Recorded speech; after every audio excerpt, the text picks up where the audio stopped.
Welcome to the dialogue. आज हम बात कर रहे हैं हाल ही में हुए एक T20 ट्राई सीरीज मैच की, जिसमें न्यूजीलैंड ने जिम्बाब्वे को काफी आसानी से हरा दिया। हाँ बिल्कुल। हमारे पास मैच रिपोर्ट्स और कुछ एनालिसिस हैं, तो चलिए थोड़ा गहराई से देखते हैं कि इस मैच में क्या हुआ और इसके क्या मायने थे। बिल्कुल न्यूजीलैंड तो देखिए अपना वो विनिंग स्ट्रीक बनाए रखना चाह रहा था। हाँ, अपराजय क्रम। और जिम्बाब्वे वो अपनी पहली जीत ढूंढ रहे थे इस सीरीज में। सही, तो शुरुआत थोड़ी दिलचस्प रही। कप्तान सैंटनर ने टॉस जीता और पहले बैटिंग चुन ली। ये थोड़ा अजीब था ना इस सीरीज के हिसाब से। हाँ, थोड़ा अलग फैसला था। ज्यादातर कैप्टन्स पहले फील्डिंग ले रहे थे, शायद ड्यू फैक्टर सोचकर। हाँ, वही। और न्यूजीलैंड की शुरुआत भी कोई बहुत जबरदस्त नहीं हुई।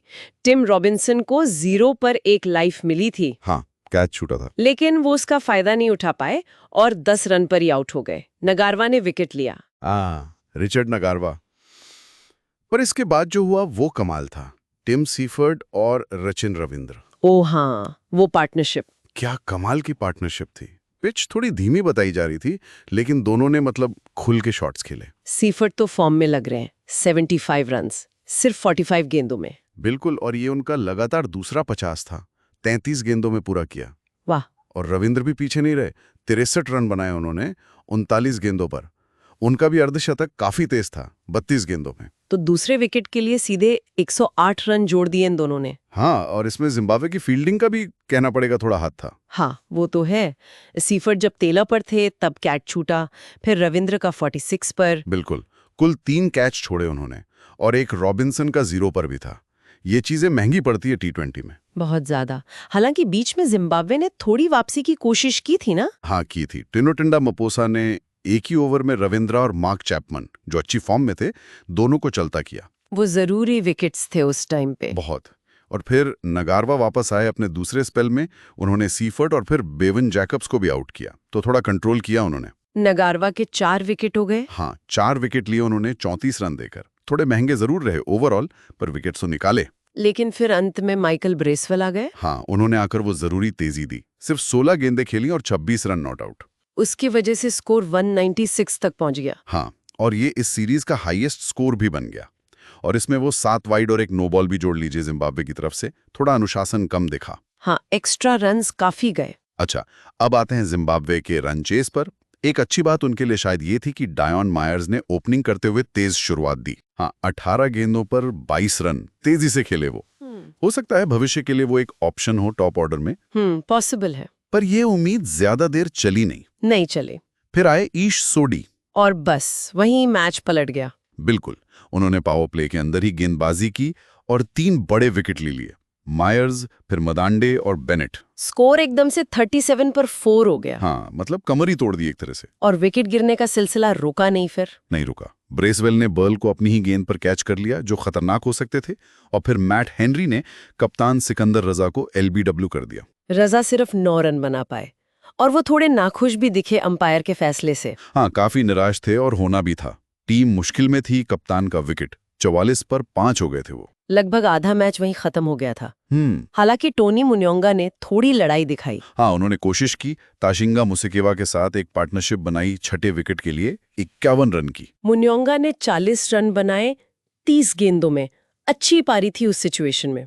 बिल्कुल, एक कोशिश तो की, लेकिन फिर कौन आया? फिर से सोडी। हाँ, ईश सोडी ने ही मुन्योंगा को आउट करके ये पार्टनरशिप तोड़ी और अपना चौथा विकेट लिया। और ये उनके करियर का बेस्ट फिगर बन गया T20 इंटरनेशनल में। हाँ जी, 4 ओवर में सिर्फ 12 रन देकर 4 विकेट। कमाल की गेंदबाजी। और इसी के साथ उनके 150 T20I विकेट भी पूरे हो गए। हाँ, दुनिया के तीसरे गेंदबाज बने ये करने वाले। ये दिखाता है कि न्यूजीलैंड की स्पिन बॉलिंग में कितनी डेप्थ है। बिल्कुल।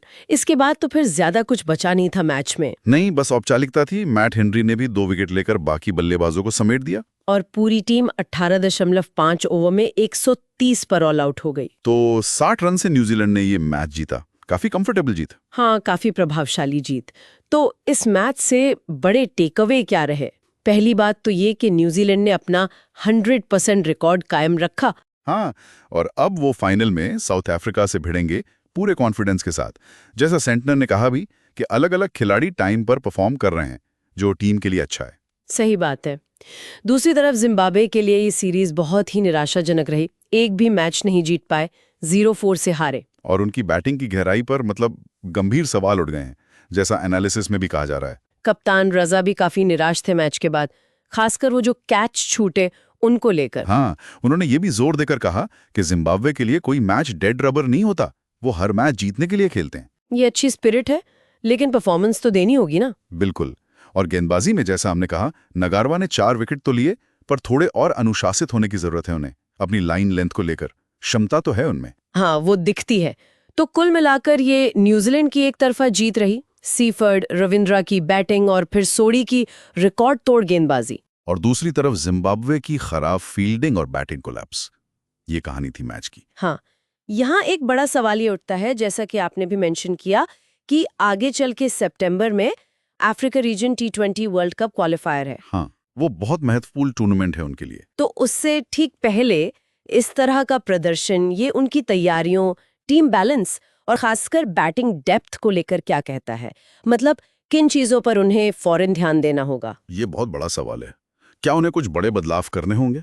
क्या बैटिंग ऑर्डर में कुछ फेरबदल या कुछ नए चेहरों को मौका देना होगा? ये सब सोचना पड़ेगा उन्हें। ये वाकई सोचने वाली बात है जिम्बाब्वे क्रिकेट के लिए।